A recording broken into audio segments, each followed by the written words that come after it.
माधवा कुंज बिहारी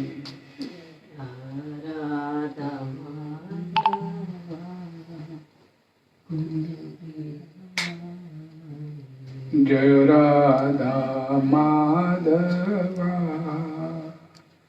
कुंज बिहारी जय राधा माधवा कुंज बिहारी जय गोपियन वल्लभ गिरिवरधारी जय गोपियन वल्लभ गिरिवरधारी जय गोपियन वल्लभ गिरिवरधारी जय गोपीजन वल्लभ गिरिवरधारी यशोधनंदन ब्रज जनरंजन यशोदानंदन व्रज जनरंजन यशोधनंदन ब्रज जनरंजन यशोदानंदन व्रज जनरंजन यमुना तीरा बनचारी यमुना तीरा वनचारी यमुना तीरा बनचारी यमुना तीरा वनचारी जय राधा माधवा कुंज बिहारी जय राधा माधवा कुंज बिहारी जय राधा माधवा कुंज बिहारी जय राधा माधवा कुंज बिहारी हरे कृष्णा कृष्ण कृष्ण हरे हरे हरे राम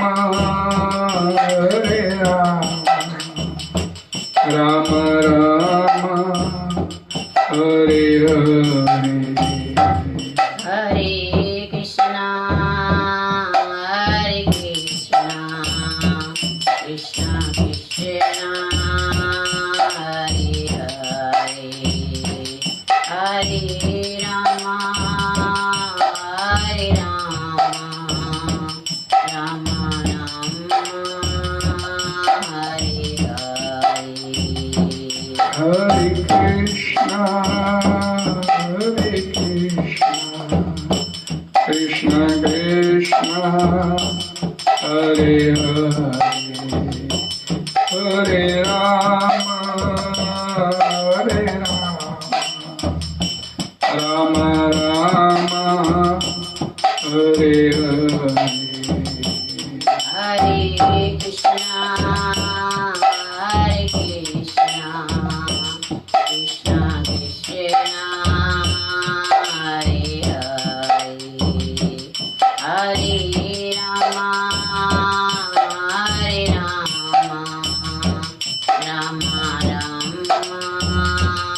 हरे हरे जय राधा श्याम सुंदर राधा श्याम सुंदर राधे राधे जय राधा श्याम सुंदर राधा श्याम सुंदर राधे राधे जय निताई गौर सुंदर निताई गौर सुंदर गौर हरि जय निताई गौर सुंदर निताई गौर सुंदर गौर हरि जय जगन्नाथ जगन्नाथ बल बलदेवा जय सुभद्रा जय जगन्नाथ जगन्नाथ बलदेवा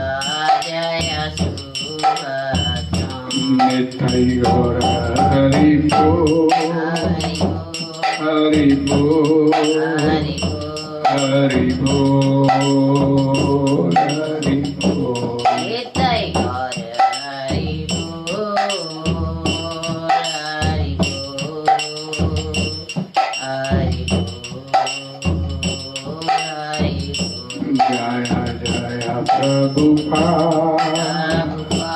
प्रभुपाद प्रभुपाद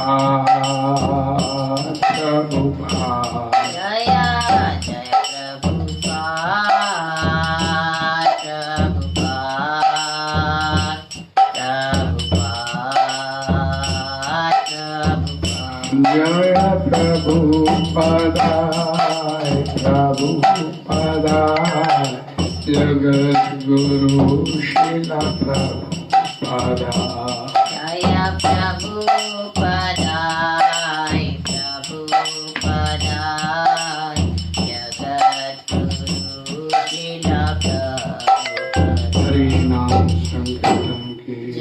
जगत गुरु श्री भगवान जय ओम नमो भगवते वासुदेवाय ओम नमो भगवते वासुदेवाय ओम नमो भगवते वासुदेवाय ओम नमो भगवते ओम वासुदेवाय नमो भगवते वासुदेवाय ओम नमो भगवते वासुदेवाय नारायणं नमस्कृत्य नारायणं नरं नमस्कृत्य चैव नरोत्तमं नरं चैव नरोत्तमं देवीं सरस्वतीं व्यासं देवीं सरस्वतीं ततो व्यासं जयामुदीरये ततो जयमुदीरये नष्टप्रायेषु भद्रेषु नष्टप्रायेषु अभद्रेषु नित्यं भागवत सेवया नित्यं भागवतसेवया भगवत्युत्तम श्लोके भगवती उत्तम श्लोके भक्तिर्भवति नैष्ठिकी भक्तिर्भवति नैष्ठिके कृष्णाय वासुदेवाय कृष्णाय वासुदेवाय देवकी नंदनाय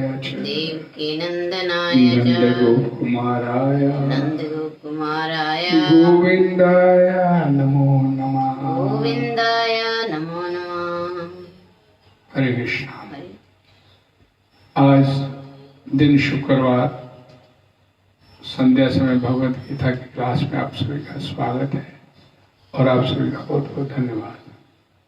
चर्चा करेंगे श्रीमद् भगवद गीता यथारूप अध्याय 3 श्लोक संख्या नंबर 40 और 41 41। श्लोक इस प्रकार है। इंद्रियाणि मनोबुद्धिरस्य अधिष्ठानम् उच्यते एते विमोहयति एषा ज्ञानम् आवृत्य देहिनः। तस्मात् त्वम् इंद्रियाणि आदौ नियमेन धृत्वा पापमानं प्रजह्येनं ज्ञान विज्ञान नाशनम्। इन दोनों श्लोकों का हिंदी अनुवाद। इंद्रियां तथा मन तथा बुद्धि इस काम के निवास स्थान है। इनके द्वारा ये काम जीवात्मा के वास्तविक ज्ञान को ढककर उसे मोहित कर लेता है। इसलिए हे भरतवंशियों में श्रेष्ठ अर्जुन, प्रारंभ में ही इंद्रियों को वश में करके इस पाप के महान प्रतीक काम का दमन करो और ज्ञान तथा आत्म साक्षात्कार के इस विनाशकर्ता का वध करो। हरे कृष्णा। हरे कृष्णा। श्लोकों के तात्पर्य यजमानी के जगत गुरु श्री प्रपात जी द्वारा सरल स्पष्ट है, ध्यान से सुनने की आवश्यकता है। चूंकि शत्रु ने बद्ध जीव के शरीर के विभिन्न सामरिक स्थानों पर अपना अधिकार कर लिया है, आधा भगवान कृष्ण उन स्थानों का संकेत कर रहे हैं जिससे शत्रु को जीतने वाला जी जान ले कि शत्रु कहां पर है। मन समस्त इंद्रियों के कार्यकलापों का केंद्र बिंदु है। अतः जब हम इंद्रिय विषयों के संबंध में सुनते हैं तो मन इंद्रिय तृप्ति के समस्त भावों का आगार बन जाता है। इस तरह मन तथा इंद्रियां काम की शरण स्थली बन जाते हैं। इसके बाद बुद्धि ऐसी काम पूर्ण रुचियों की राजधानी बन जाती है। बुद्धि आत्मा के निकट पड़ोसिन है। काममय बुद्धि से आत्मा प्रभावित होता है, जिससे उसमें अहंकार उत्पन्न होता है और वह पदार्थ से तथा इस प्रकार मन तथा इंद्रियों से अपना तादात्म्य कर लेता है। आत्मा को भौतिक इंद्रियों का भोग करने की लत पड़ जाती है, जिसे वह वास्तविक सुख मान बैठता है। श्रीमद् भागवतम पुराण में 10:74-13 आत्मा के इस मिथ्या स्वरूप की अति उत्तम विवेचना की गई है। जैसे आत्म बुद्धि कुनपे त्रिधातु के स्वधि कलत्रादिषु भौम इत्यदि यतीर्थ बुद्धि सलीले न करहि चिता अन्वेषाभ्यकेषु सहोकर। जो मनुष्य स्त्री धातु निर्मित शरीर को आत्म स्वरूप जान बैठता है, जो देह के विकारों को स्वजन समझता है, जो जन्म भूमि को पूज्य मानता है और जो तीर्थ स्थलों की यात्रा दिव्य ज्ञान वाले पुरुष से भेंट करने के लिए नहीं अपितु स्नान करने के लिए करता है, उसे गधा या बैल के समान समझना चाहिए। भगवान ने अर्जुन को प्रारंभ से इंद्रिय संयम करने का उपदेश दिया, जिससे वह सबसे पापी शत्रु काम का दमन कर सके, जो आत्म साक्षात्कार तथा आत्म ज्ञान की उत्कंठा को भी नष्ट करने वाला है। ज्ञान का अर्थ है आत्म तथा अनात्म के भेद का बोध, अर्थात ये ज्ञान कि आत्मा शरीर नहीं है। विज्ञान से आत्मा की स्वाभाविक स्थिति तथा परमात्मा के साथ उसके संबंध का विशिष्ट ज्ञान सूचित होता है। श्रीमद् भागवतम में 2:9-31 इस बात की विवेचना इस प्रकार हुई है। ज्ञानम परम गुह्यमम में यत विज्ञान समन्वितम सरहस्यम तदंगम च गृहान गादितम मया। आत्मा तथा परमात्मा का ज्ञान अत्यंत गुह्य एवं रहस्यमय है, किंतु जब स्वयं भगवान द्वारा इसके विविध पक्षों की विवेचना की जाती है तो ऐसा ज्ञान तथा विज्ञान समझा जा सकता है। भगवद गीता में आत्मा का सामान्य तथा विशिष्ट ज्ञान तथा विज्ञान प्रदान करती है। जीव भगवान के भिन्न अंश है, अतः भगवान की सेवा के लिए है। ये चेतना कृष्ण भावना अमृत कहलाती है। अतः मनुष्य को जीवन के प्रारंभ से इस कृष्ण भावना अमृत को सीखना होता है, जिससे वह पूर्णतः कृष्ण भावना भावित होकर तद अनुसार कर्म करे। काम ईश्वर प्रेम का विकृत प्रतिबिंब है और प्रत्येक जीव के लिए स्वाभाविक है, किंतु यदि किसी को प्रारंभ से ही कृष्ण भावना अमृत की शिक्षा दी जाए तो प्राकृतिक ईश्वर प्रेम काम के रूप में विकृत नहीं हो सकता। एक बार ईश्वर प्रेम के काम रूप में विकृत हो जाने पर इसके मौलिक स्वरूप को पुनः प्राप्त कर पाना दुस्साध्य हो जाता है। फिर भी कृष्ण भावना अमृत इतना शक्तिशाली होता है कि विलंब से प्रारंभ करने वाला भी भक्ति के विधि विधानों का पालन करके ईश्वर प्रेमी बन सकता है। अतः जीवन की किसी व्यवस्था में या जब भी इसकी अनिवार्यता समझी जाए, मनुष्य कृष्ण भावना अमृत या भगवत भक्ति के द्वारा इंद्रियों को वश में करना प्रारंभ कर सकता है और काम को भगवत प्रेम में बदल सकता है, जो मानव जीवन की पूर्णता की चरम अवस्था है। हरे कृष्णा। ओम अज्ञानतिमिरन्धस्य ज्ञानाञ्जनशलाकया चक्षुर्मीलितं येन तस्मै श्रीगुरवे नमः। श्री चैतन्य मनोभीष्टं स्थापितं येन भूतले स्वयं रूपा कदा मह्यं ददाति सम्पदान्तिकम्। नमो विष्णुपदाय कृष्णप्रेष्ठाय भूतले श्रीमद्भक्ति वेदांत स्वामिनीति नामिने। नमस्ते सरस्वते देवे गौरवाणी प्रचारिणे निरविशेष शून्यवादी पाश्चात्य देशधारिणे। वांछा कलत्रवैश्य कृपा सिंधु वैश्य पतितनाम पावनेभ्यो वैष्णवेभ्यो नमो नमः। जय श्री कृष्ण चैतन्य प्रभु नित्यानंद श्री अद्वैत गदाधर श्रीवासादि गौर भक्त वृंदा। हरे कृष्णा कृष्णा कृष्णा हरे हरे, हरे राम राम राम हरे हरे। भगवत मानिश में भगवद गीता की जय, जगदगुरु श्री प्रभुपाद की जय।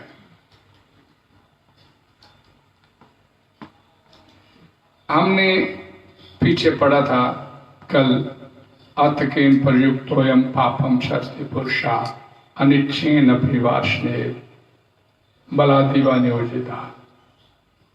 अर्जुन पूछता है कि जीवात्मा कई बार ऐसी स्थिति में होता है पाप करना नहीं चाहता, इच्छा ना होते हुए वो पाप कर बैठता है, ऐसा क्यों होता है?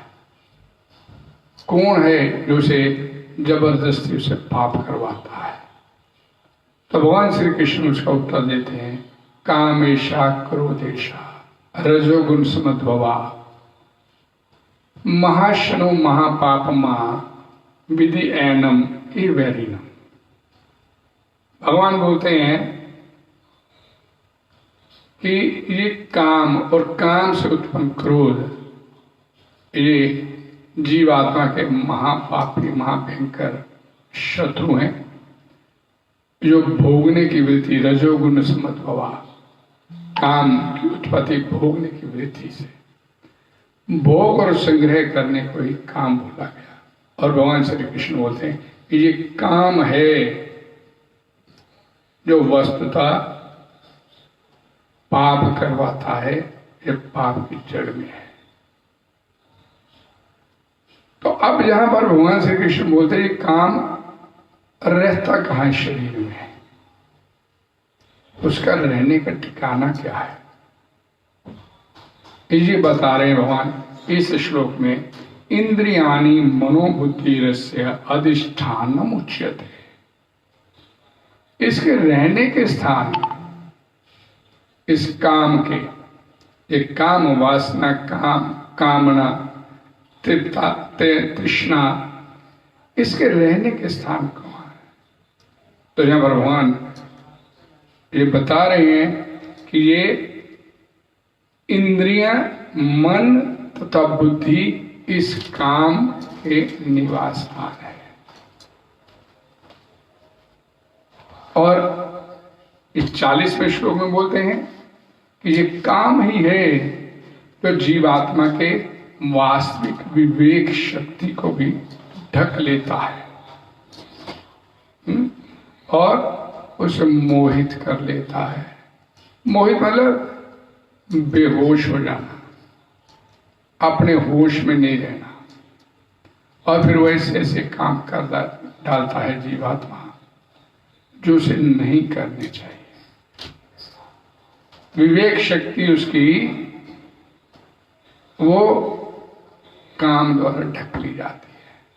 और इसलिए भगवान श्री कृष्ण यहां पर बोलते हैं, इसलिए हे भरतवंशियों में श्रेष्ठ अर्जुन, प्रारंभ से ही इंद्रियों को वश में करके इस पाप के महान प्रतीक काम का दमन कर, इसको विनाश कर दे। इसका तेरे अंदर काम नहीं रहना चाहिए।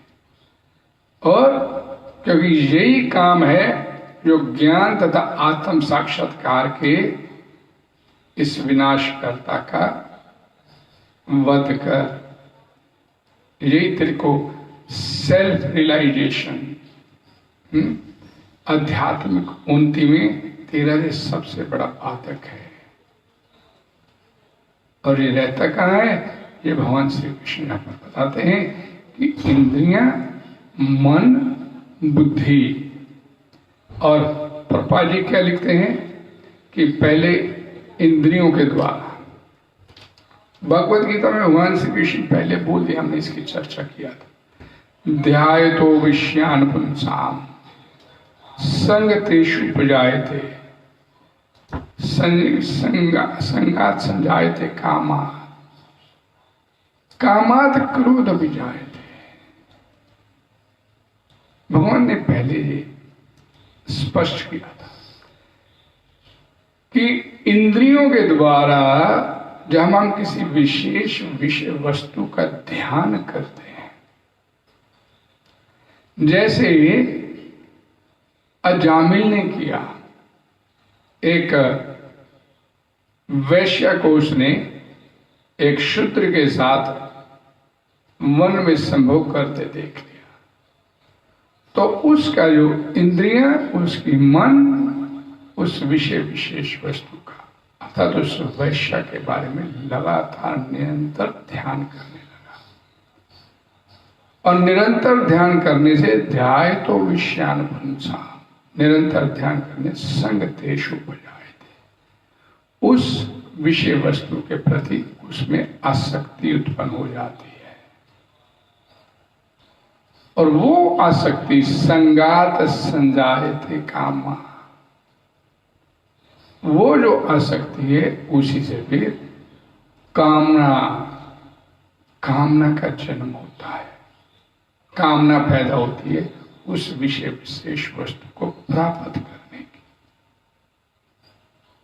तो ये भोग और संग्रह, इस संसार में हम सब लोग लगे हुए हैं, इसी में फंसे हुए हैं, और अपने वास्तविक स्वरूप से अनभिज्ञ होकर इस संसार के जन्म मृत्यु के प्रवाह में बहते चले जा रहे हैं। और दूर दूर तक इस प्रवाह से बाहर निकलने का कोई ठोर दिखाई नहीं दे रहा। हर जीवात्मा की इस संसार में जो हम लोग फंसे, ये काम से क्रोध, और क्रोध के साथ ही काम से लोभ भी उत्पन्न होता है। और फिर इसके बाद सारे विकार इसी से उत्पन्न होते हैं।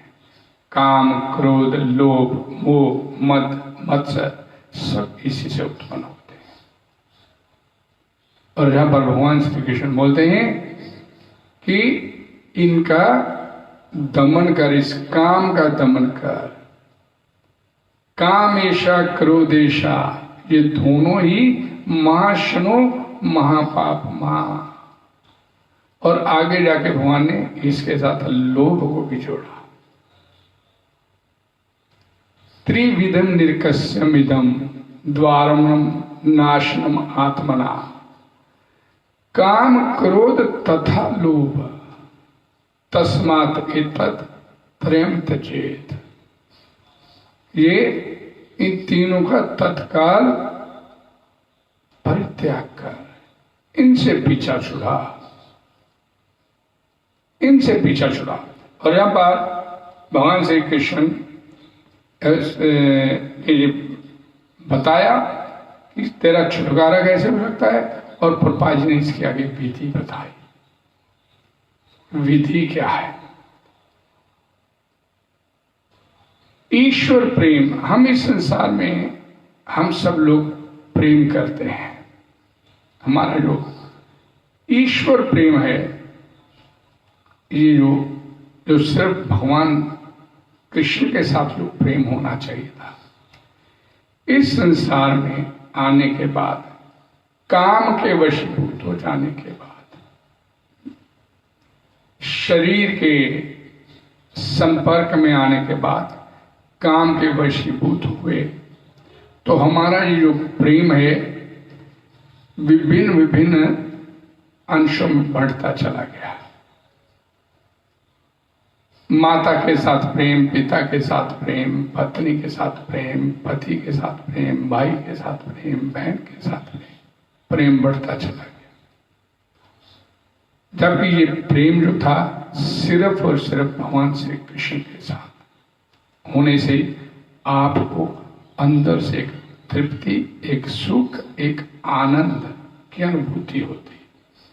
लेकिन ये प्रेम हमारा इस संसार में अलग अलग स्तर पर बढ़ता चला गया। उससे प्रेम है, उससे प्रेम है, उससे प्रेम है, उससे प्रेम है। लेकिन प्रेम करने के फलस्वरूप आपको किसी से मिला क्या? किसी से क्या मिला? इस संसार में प्रेम की परिभाषा किसे बोलते हैं?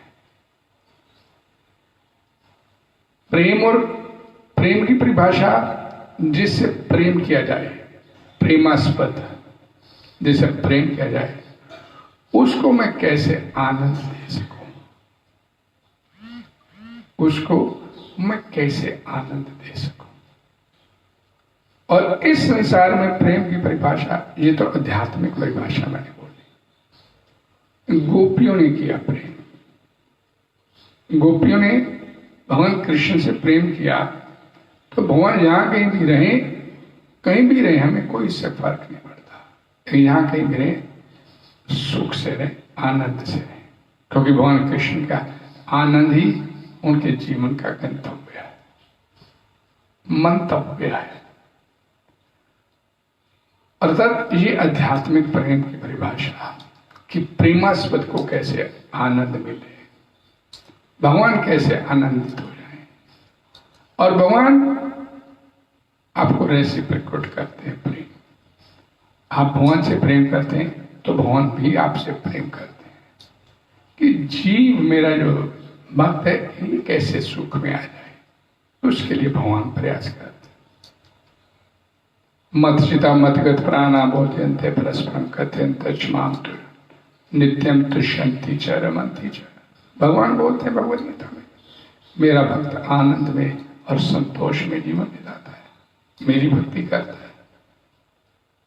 अर्थात आप भगवान से प्रेम करते हैं तो भगवान भी बदले में आपसे प्रेम करते हैं और जीवन आनंद में सुख में बनाते हैं, जिसके बाद और कुछ प्राप्त करने की इच्छा नहीं रहती। और इस संसार में हम प्रेम करते हैं तो हमारी प्रेम की परिभाषा क्या है कि मैं इससे प्रेम करता हूं तो इससे मुझे क्या सुख मिलेगा, मेरे को कैसे लाभ हो जाएगा। एक छोटी सी बात समझ में आ जाए। एक दुकानदार है, अपनी दुकान सुबह उठता है, कपड़ा मारता है, सजाता, अपनी जो भी चीजें उसने बेचनी है, खूब कपड़ा मार के दुकान पे आके बैठता है, सही चीज चमका चमको के रखता है। उसे उन चीजों से कोई प्रेम नहीं है जो उसने अपनी दुकान में रखी हुई है। वो चमकाता है, लिशकाता है, कपड़ा मारता है, धूल मिट्टी ने इसके ऊपर, प्रेम नहीं है उसके।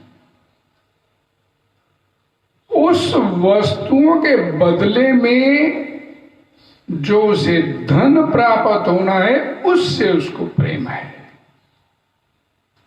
उसको प्रेम धन से है। सही स्थिति हमारी है, मेरे को कैसे सुख मिले, जहां पे मेरे को सुख मिलने की संभावना नहीं है वहां प्रेम खत्म। मेरे को इससे कैसे लाभ हो सकता है, जहां लाभ नहीं होने की संभावना वहां संबंध खत्म।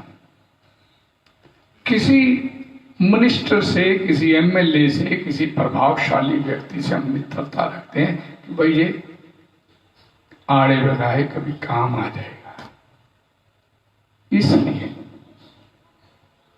जो काम आएगा वो मेरे लिए महत्वपूर्ण है। वो मिनिस्टर महत्वपूर्ण नहीं, मिनिस्टर खत्म होगी तब खत्म, चलो ठीक।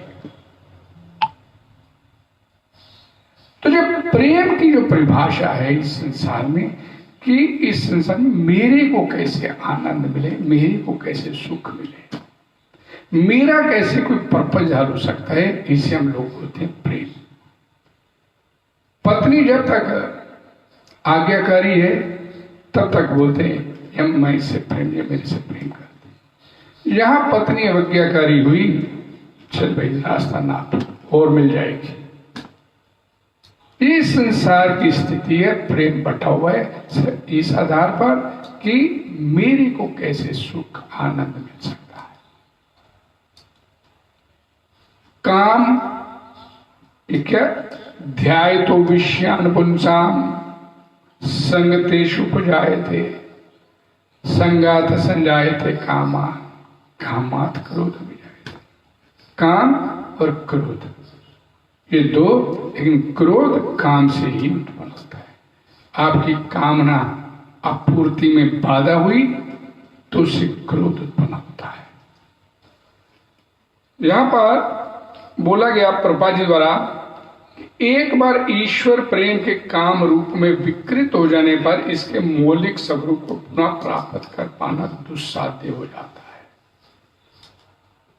ये जो प्रेम है भगवान के प्रति, ये हमारा बिगड़ गया, भगवान के साथ नहीं बना, इस संसार से बन गया, तो उस भगवान के ईश प्रेम को दोबारा प्राप्त कर पाना लगभग दुस्साध्य हो जाता है, मुश्किल होता है। क्योंकि हम लोग माया के वशीभूत होकर ये करते हैं, और भगवान बोलते हैं मम माया तुरत्या। लेकिन इसके बावजूद प्रभुपाद जी क्या बोलते हैं, कृष्ण भावना अमृत इतना शक्तिशाली, इतना प्रभावशाली, इतना कि अगर आपने देरी से भी इस कृष्ण भावना अमृत को अडॉप्ट किया, अंगीकार किया, और भक्ति के विधि विधानों की पालना किया, प्रभुपाद जी तो बोलते सिंपल, 16 माला का जाप प्रतिदिन बड़े प्रेम भाव के साथ, और 4 नियमों का पालन, मांसाहार, नशा, जुआ और अवैध स्त्री, इनका पालन नहीं करें, और भक्ति जो के विधि विधानों की पालना करते हुए 16 माला का जाप बढ़िया से करें सुबह उठकर, तो कोई भी व्यक्ति ईश्वर प्रेमी, भगवत प्रेमी बन सकता है, कुछ समस्या नहीं है उसमें। अतः जीवन की किसी भी अवस्था में जब भी इसकी अनिवार्यता समझी जाए, एक और बात है प्रभुपाद जी, भाई अनिवार्यता जीवन का तो प्रमुख उद्देश्य ही भगवत प्रेम को प्राप्त करना है। इस काम रूपी शत्रु का दमन करके, इस काम रूपी शत्रु का दमन करके ईश्वर प्रेम को प्राप्त करना है। तो अनिवार्यता का क्या मतलब? अनिवार्यता अर्थात जब तक आपके अंदर जो जिज्ञासा ना हो, हमने कल भी इसका वर्णन किया था, अथातो ब्रह्म जिज्ञासा, मैं कौन हूं, कहां से आया हूं, क्या करने के लिए आया हूं, और अब एक दिन विदाउट एनी डाउट जहां से जाना है, कहां जाना है, ये जिज्ञासा नहीं जब तक अपने अंदर उत्पन्न होती तब तक भक्ति सिरे नहीं चढ़ पाएगी। क्योंकि जीवन का लक्ष्य तो एक होना चाहिए ना, और उस लक्ष्य को प्राप्त करने के लिए गुरु शिष्य परंपरा में प्रमाणिक गुरु की शरणागति लेनी। और गुरु सिर्फ फैशन के लिए रखना, ये हमारे भी गुरु हैं, उससे क्या लाभ? गुरु के पास तब तक जाना चाहिए, तब जाना चाहिए जब अनिवार्यता वो क्या है कि अथातो ब्रह्म जिज्ञासा, कि मेरे को अपने सवालों के जवाब चाहिए। कि दुनिया आ रही है, आहार निद्रा भय मैथुन में फंसी है, शरीर छोड़ देती है, चली जाती है, फिर आता है, फिर जाता है, फिर मर जाता है, यही चक्कर में लगे रहना, बार बार जन्म लेते हैं, बार बार मरते। क्या है इसका? यही उद्देश्य है जीवन का। जीवन का उद्देश्य क्या है और उसे कैसे प्राप्त करना है, ये अनिवार्यता। जब तक ये अनिवार्यता नहीं अपने अंदर, ये प्रभुपाद जी यहाँ पर बताने, जब भी इसकी अनिवार्यता समझी जाए, मनुष्य कृष्ण भावना अमृत या भगवत भक्ति के द्वारा इंद्रियों को वश में करना प्रारंभ कर सकता है। जीवात्मा कैसे लगे, कैसे करे, एक काम का दमन कैसे हो। श्रील प्रभुपाद जी से एक बार उनकी शिष्या इंग्लिश डिवोटी माता लोगों ने पूछा प्रभुपाद जी से कि प्रभुपाद जी कि शास्त्रों में वर्णित है कि स्त्रियां कम बुद्धि की मालिक होती हैं, तो क्या हम जीवन में भगवत प्राप्ति, भगवत प्रेम प्राप्ति नहीं कर सकते? तो प्रभुपाद जी ने क्या जवाब दिया? हाँ, आप नहीं कर सकती। क्यों नहीं कर सकती?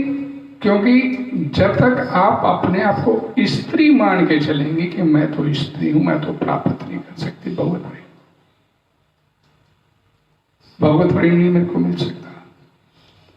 लेकिन जब आप अपने आप को भगवान का अंश मान के चलेंगी, मैं तो भगवान का अंश हूं। भगवान भगवद गीता में बोले मामे वंशो जीव लोग, ये भी एक अहंकार है कि मैं स्त्री हूं, मैं पुरुष हूं, मैं अमेरिकी हूं, मैं इंडियन हूं, ये भी अहंकार है। इस तरह की सारी उपाधियों को त्याग के सर्वोपाधि विनिर्मुक्तम तत्पत्तवे निर्मलम ऋषिकेना ऋषिकेशा सेवनम भक्ति रुच्यते। अपने तमाम समस्त प्रकार की उपाधियों को तिलांजलि देकर, अपनी इंद्रियों को निर्मल करके, इंद्रियों के स्वामी भगवान ऋषिकेश की सेवा करना भक्ति रुच्यते, ये भक्ति कहलाता है। और भक्ति करने से ही भगवान बोलते हैं मैं प्रसन्न हो जाता हूं। भक्ति से ही मेरे को प्राप्त किया जा सकता है। एकमात्र भक्ति है जिससे मैं अपने भक्तों के वश में हो जाता हूं।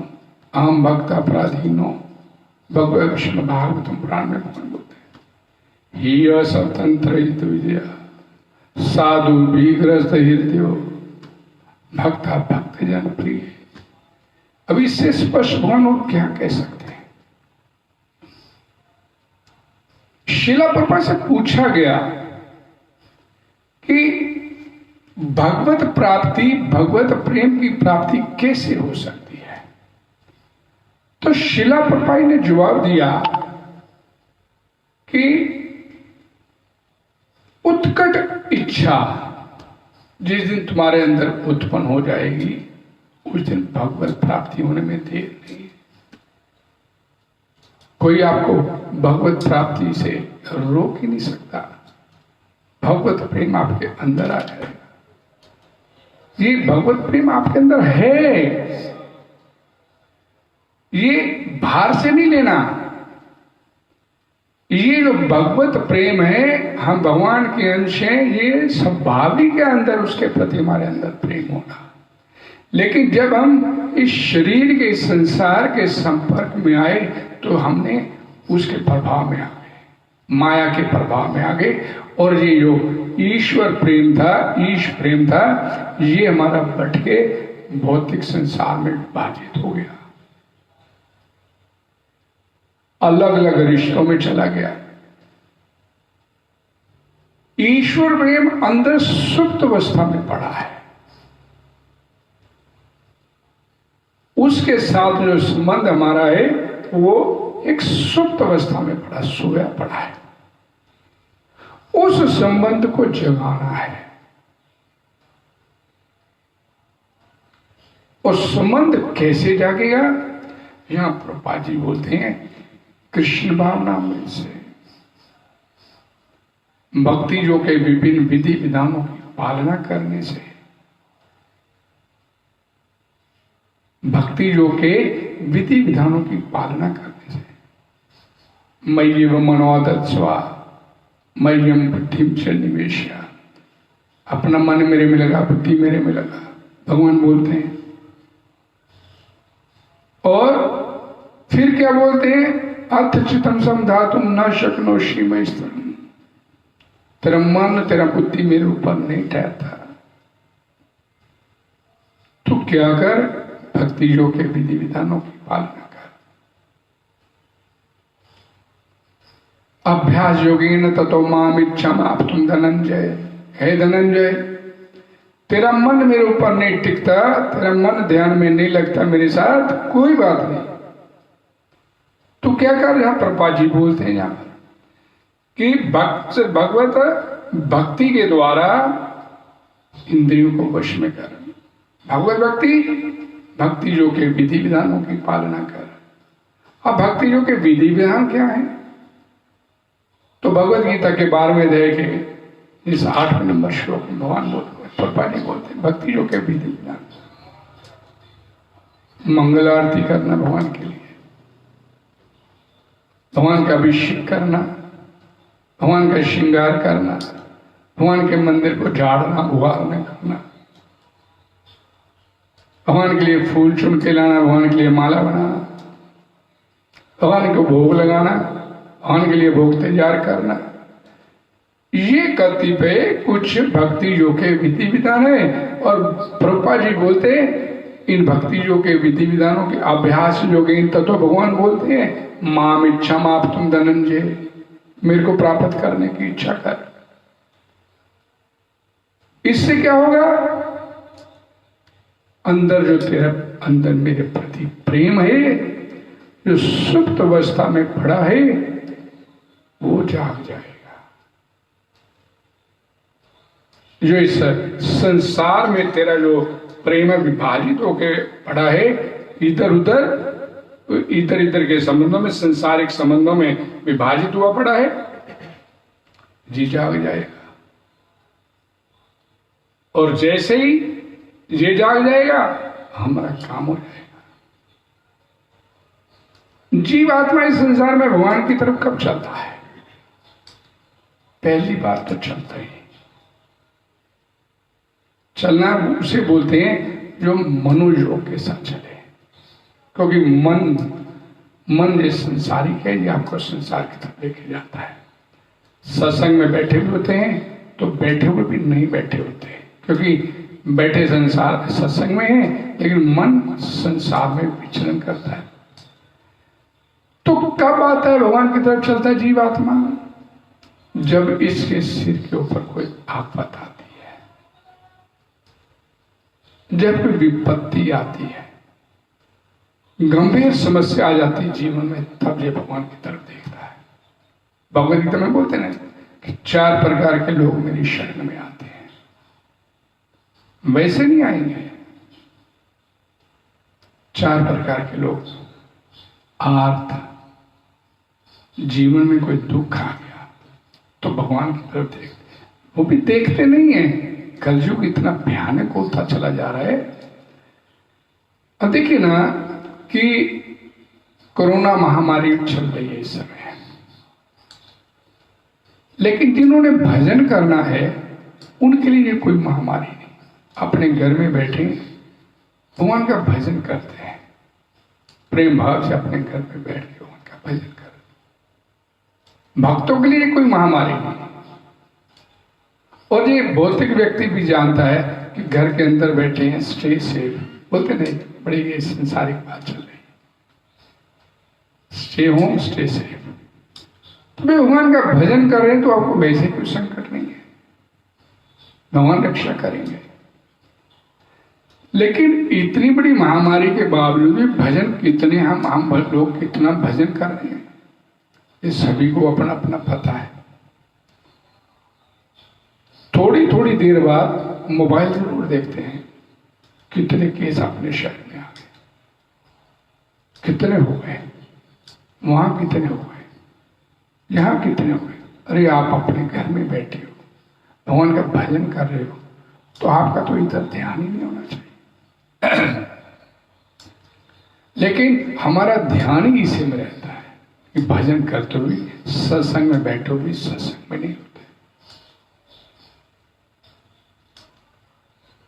हो ही राम का नाम जप, भगवान का हो के भगवान का नाम सिमरन करना। लेकिन हम हो ही संसार का नाम जप, हम संसार के होके भगवान के नाम को लेते हैं। ध्यान मन बुद्धि तो संसार में रमी हुई है और दिखाने के लिए माला करते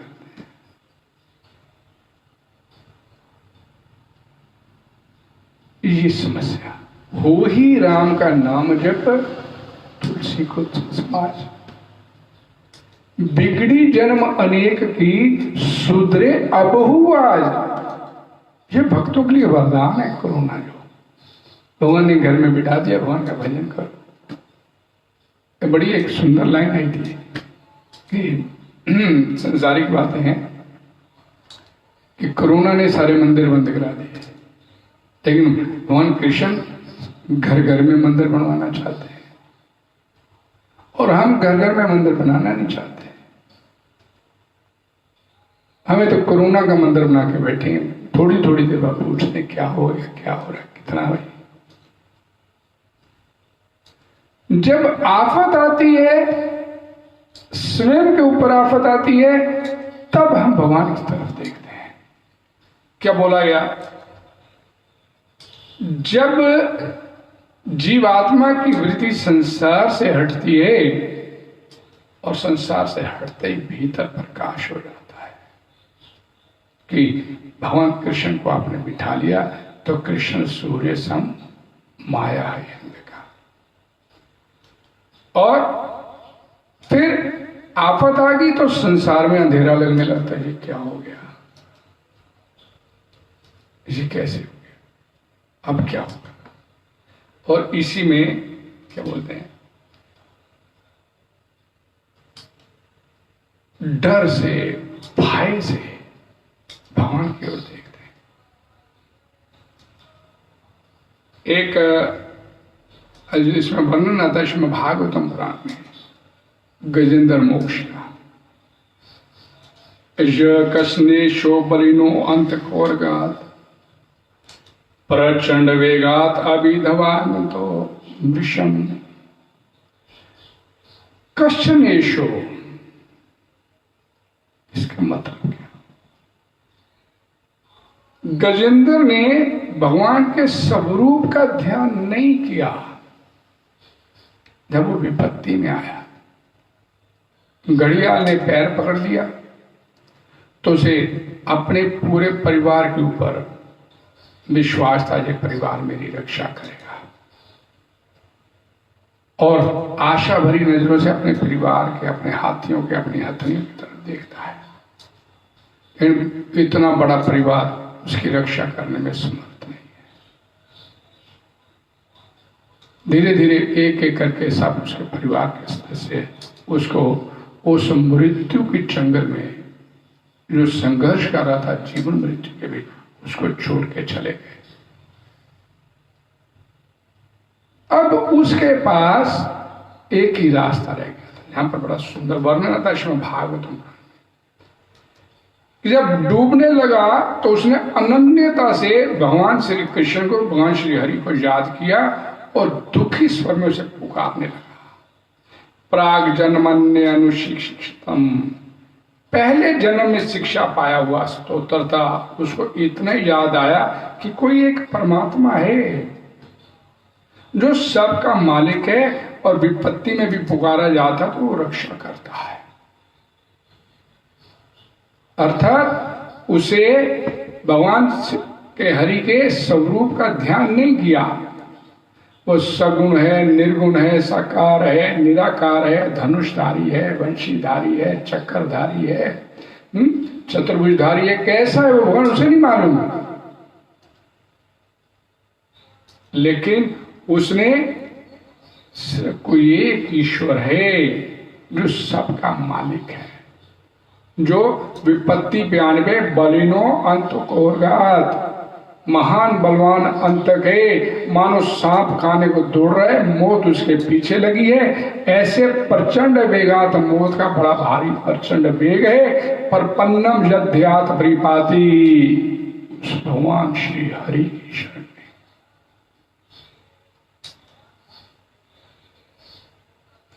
संसार से दुखी हो गए, सारे रास्ते बंद हो गए। तो वो भगवान, हमारे साथ क्या होता है? जीवन में कोई संकट आ गया, कोई रोग आ गया, कोई विपत्ति आ गई, कोई दुर्घटना हो गई, तो भगवान को थोड़ी याद करते हैं। अमुक डॉक्टर मेरा वाकिफ हो गई, उस हॉस्पिटल में ले चलो, वहां ले चलो, वो वाकिफ है, वो वाकिफ है। और जब फिर डॉक्टर जवाब दे देते हैं, सब कुछ जवाब मिल जाता है सब जगह से, तो फिर बोला जाता है भाई एक ही रास्ता, भगवान ही रक्षा कर सकता। भगवान रक्षा कर सकते हैं, ऐसा फिर भी मन में विश्वास नहीं होता, फिर भी उसको आजमाने के लिए पता नहीं रक्षा होगी कि नहीं होगी, चलो मंदिर चलते हैं। अंदर से विश्वास तो रक्षा कैसे होगी? अंदर विश्वास नहीं है, भगवान के लिए तो विश्वास नहीं। ये यथा माम प्रपदन्ते तांस तथा भजामि, भगवान बोलते हैं जो जैसे मेरी शरण में आता वैसे उसको, अब अंदर विश्वास नहीं है, उसकी शरण में जा रहे। अश्रद्धा पुरुषा धर्मस्य अस्य परंतवा अप्राप्य माम निर्वतन्ते मृत्यु संसार वर्तमनि। भगवान बोलते हैं कि विश्वास नहीं है मेरे में, श्रद्धा नहीं है, तो सिवाय मृत्यु संसार के चक्कर के और कुछ मिलने वाला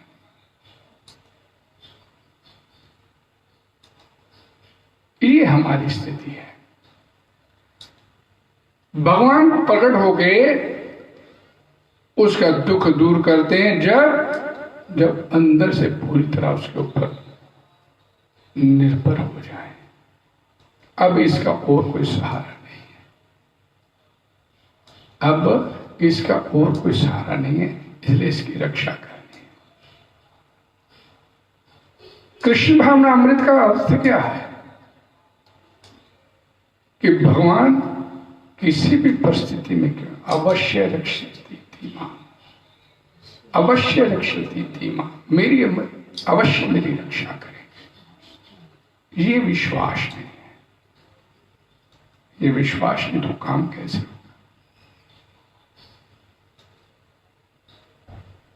इसलिए कृष्ण भावना कॉन्शियस होना, अपने जीवन को कृष्ण भावनामय बनाना, अर्थात आपके अंदर जो काम का वेग है उसका दमन अपने आप होता चला जाएगा। काम के वेग का दमन, उसका निरोध करने के लिए आपको अलग से प्रयास करने की आवश्यकता नहीं, सिर्फ अपने आप को कृष्ण भावना भावित बना लीजिए। मन, बुद्धि, इंद्रियां, भगवान बोलते शरीर से श्रेष्ठ इंद्रियां, इंद्रियों से श्रेष्ठ मन, मन से श्रेष्ठ बुद्धि और बुद्धि से श्रेष्ठ आत्मा।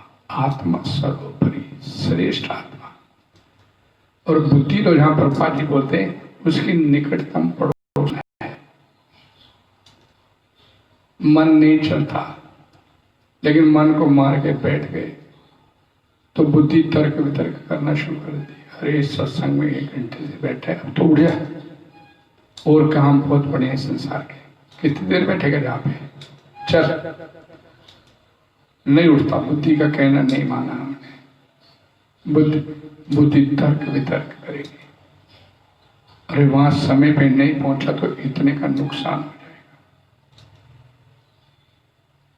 वहां अगर समय पे नहीं पहुंचा तो व्यक्ति चला जाएगा। तर्क वितर्क करना शुरू कर दी बुद्धि, और वे तर्क वितर्क में, बुद्धि के तर्क वितर्क में आए जीव आत्माओं वैसे मोहित है इस संसार में भगवान की माया से, उसके झांसे में आ जाता है और सत्संग छोड़ देता है। परिणाम सबके सामने। काम का दमन करो, भगवान बोलते हैं। इससे और बड़ी सुविधा क्या हो सकती है आप लोगों के पास, कि भगवान ने इतनी बड़ी व्यवस्था कर दी कि अपने घर में आराम से बैठ जाओ,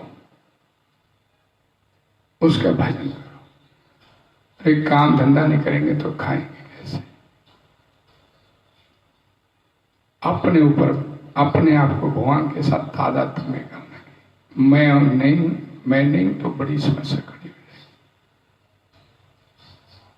नहीं, अपने आप को इतना महत्वपूर्ण समझते हैं कि मेरे एक ना होने से पता नहीं कितनी बड़ी आफत आ जाएगी इस संसार में, मेरे परिवार में कुछ फर्क नहीं पड़ना। कितने आए कितने चले गए, और आगे भी आएंगे और आगे भी जाएंगे। संसार यूं ही चलता रहेगा।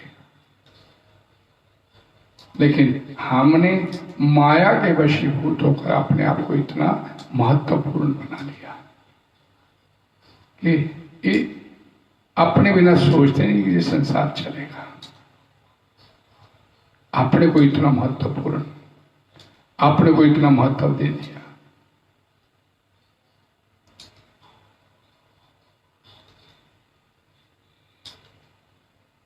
यहां पर श्रील प्रभुपाद जी एक बात और बड़ी महत्वपूर्ण बोलते हैं।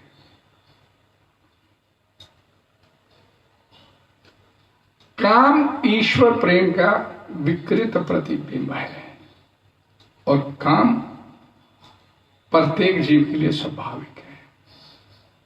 और यदि किसी को प्रारंभ से ही कृष्ण भावनामृत की शिक्षा दी जाए तो प्राकृतिक ईश्वर प्रेम काम के रूप में विकृत हो ही नहीं पाएगा। क्योंकि बचपन से ही बच्चे को भगवान के बारे में उसे शिक्षित किया, भागवत धर्म के बारे में उसे एजुकेट करना, ये हमारे लिए और भी असंभव लगता है। ये कैसे पॉसिबल है? इससे तो हो ही नहीं सकता। बच्चे को भगवान के बारे में शिक्षा देंगे तो काम धंधा कैसे करेगा बड़े होकर? हमने तो बच्चे को डॉक्टर बनाना है। वही बात जो मैंने पहले आप लोगों को बोली, हम बच्चे के भाग्य विधाता बनने के बने हुए हैं कि बच्चे को हमने ये बनाना है। इस संसार में आकर कितना मोहित होकर बैठे, अपने आप को भगवान के साथ तादात्म्य में मैं भी भगवान हूं अपने परिवार का, और अपने ढंग से परिवार को चलाऊंगा, अपने ढंग से बच्चे को ये शिक्षा दूंगा, डॉक्टर बनाऊंगा, इंजीनियर बनाऊंगा। अरे आप खुद, आपके ऊपर अपना खुद आपका वश नहीं चलता तो बच्चे के ऊपर वश कैसे चला? आप कभी भी जीवन में यह अनुभव करने का प्रयास कीजिए कि आपका जीवन क्या आपके ढंग से चला? आपका जन्म क्या आपको पूछ के दिया गया था कि इस अमुक घर में तुम्हारे को पैदा करने लगा? मोहन ने पूछा था। और जब चलने का समय आएगा पूछने आएंगे भगवान तैयार है चले? इन एंड आउट में आपकी मर्जी नहीं तो इन बिटवीन आपकी मर्जी कहां चलेगी? और हम अपनी मर्जी अपनी संतान के ऊपर थोपने का प्रयास करते हैं। What is possible? Next impossible. आपकी मर्जी कब चल सकती है?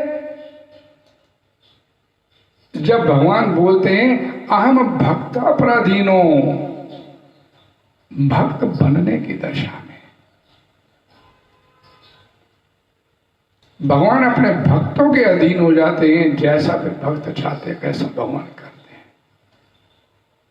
और हम बिना भक्त सोचे कि भगवान को अपने हिसाब से चला लेंगे, ये कैसे संभव हो सकता है? इसलिए जहां पर जो सबसे महत्वपूर्ण बात बोली गई कि काम रहता कहाँ है, भगवान बताते हैं यहां रहता है, और काम का दमन करो। और प्रभुपाद ने बताया, विधि बताई कि दमन कैसे करना है। तो ये विधि है कृष्ण भावनामय अपना जीवन बनाना। और जैसे जैसे आप कृष्ण भावना भावित अपने जीवन को बनाते चले जाएंगे, ये काम का वेग, काम के वेग का दमन अपने आप ही इसका शमन होता चला जाएगा। हरे कृष्णा। हरे कृष्णा कृष्णा कृष्णा हरे हरे, हरे राम राम राम हरे। जब गुरु श्री प्रभात की जाए, भगवत वाणी श्रीमद् भगवद गीता की जाए।